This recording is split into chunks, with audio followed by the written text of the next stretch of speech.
And it felt so good to be stealth, to be perceived as cis. I did not want anybody thinking anything about me because they knew what was in between my pants. And then time went on. I realized I was gender fluid and a lesbian, and now I'm transitioning again. Transition is hard because you have to be the one validating yourself. You have to be the person in your corner, always supporting you, always showing up for you. And you just can't let it get to the point where you're consistently looking for the truth in somebody else, because the truth can only be found within you. After all, when you're trans, when you're genderqueer, your expression of gender is going to be so uniquely your own, because not only is it informed by your feeling, it's also informed by your body, your medical transition decisions.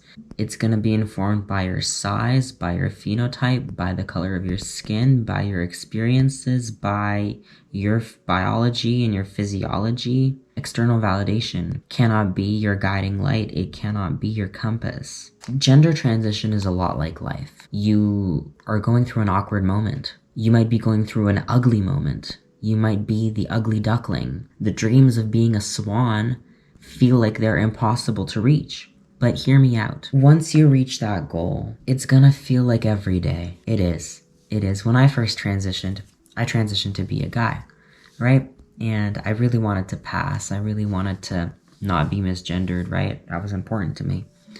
And then when I got that, I realized there were other issues. Namely, the fact that now I was a cis guy. I was perceived as a cis guy, and I lived my life as a cis guy. Nobody knew I was trans. Not even my bestest friends. And so my life became challenging because I hid away every part of me. And it felt so good to be stealth, to be perceived as cis. I did not want anybody thinking anything about me because they knew what was in between my pants. And then time went on. I realized I was gender fluid and a lesbian, and now I'm transitioning again. I'm transitioning from, I guess, male to female. But I'm comfortable expressing myself as a boy, as a guy. I think it's convenient. But, you know, some aspects of it are not convenient. Like, right now I'm trying to figure out how I feel about my facial hair and what I want to do about it. Because I was fine with facial hair before. But now I don't really feel like it vibes with my expression of gender anymore. And so that's something I'm figuring out, and that has been heavy, that has been lonely, that has been something that I struggle with. I pull hair out of my face with tweezers, and I'm still figuring out how to take care of my face after I pull out the hair. So my face has been kind of inflamed, and I've been struggling with inflammation at this part of my face, like acne or whatever. That has been hard too. The whole process of transition sometimes is messy and ugly and leaves you feeling worthless and unworthy.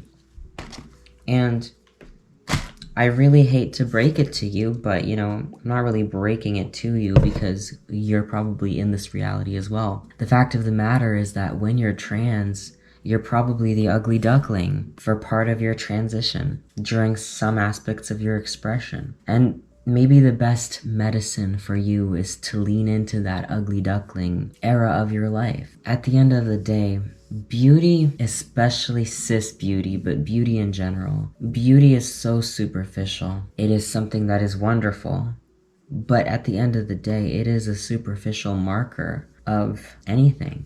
Right? And I think that desirability is an illusion, because at the end of the day, people do treat hot people differently or cis people differently. But at the end of the day, like, I think that ugly people have some of the realest relationships and realest friendships because people take them as who they are on a person level, not necessarily as an object level. And so, when it comes to being trans, when it comes to transitioning, like, can we give ourselves more compassion? Can we love ourselves more? Can we heal ourselves with the medicine of transition? Like, in your transition, you're not just changing your gender.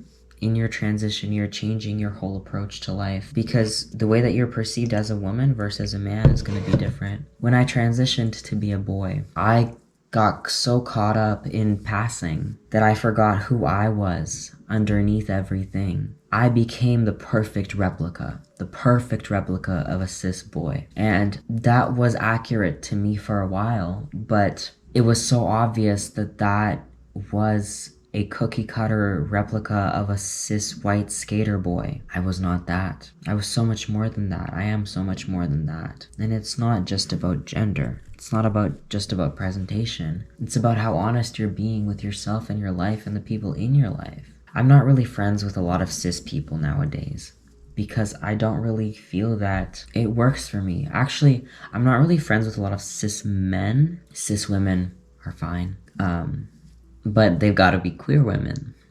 Or at least really interesting people. Listen, like, I just want you to be mindful when you are transitioning. Your only transition goal is to pass, because you're transitioning because you want to be yourself, right? That's number one, right? You're not transitioning just to pass, right? Passing is kind of like the secondary thing.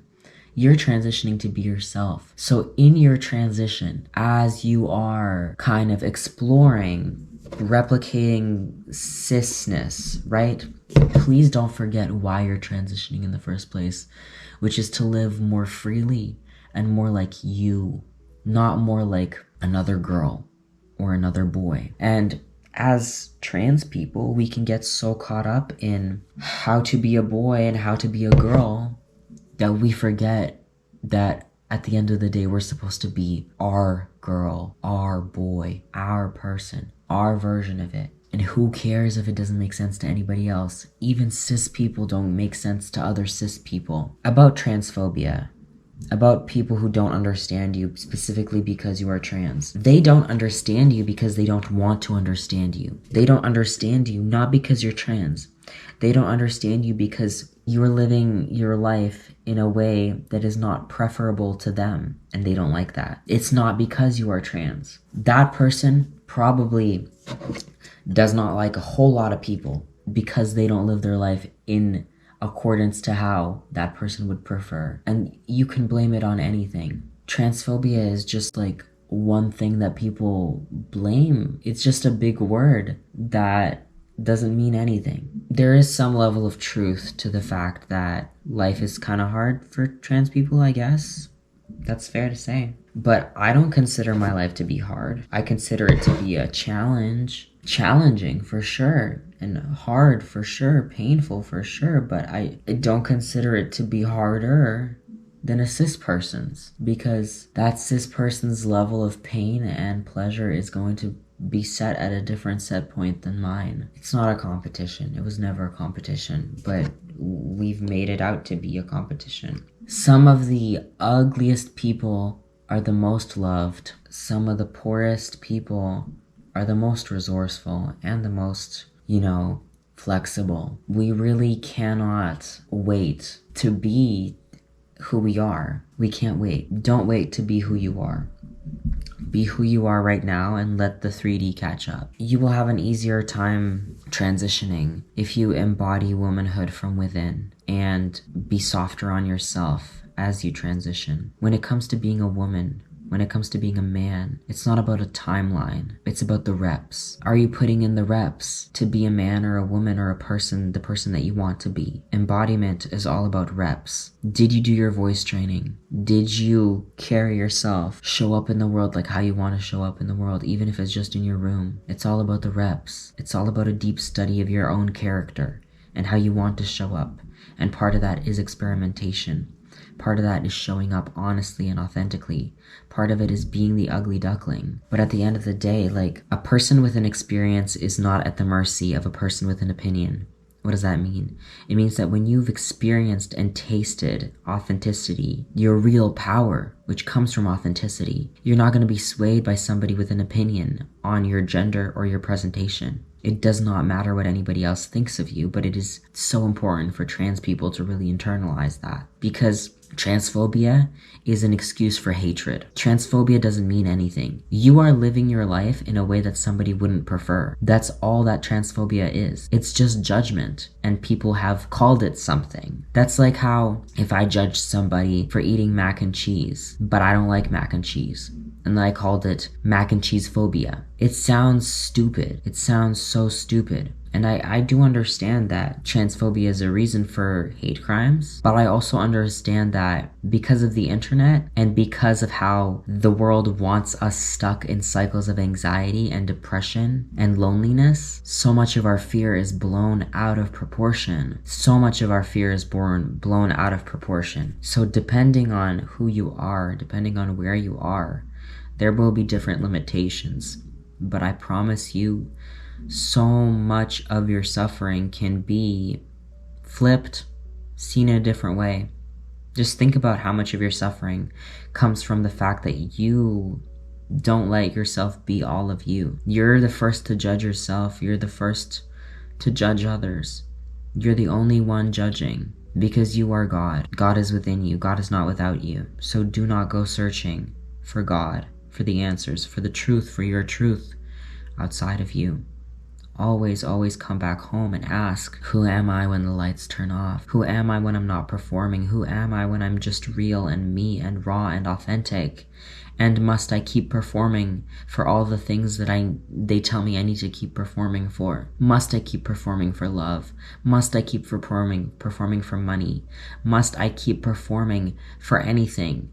And ask yourself what risks you really want to take. How do you really want to live your life? Don't let that decision be somebody else's. I promise you, you are more on track than you think. You are more loved than you think.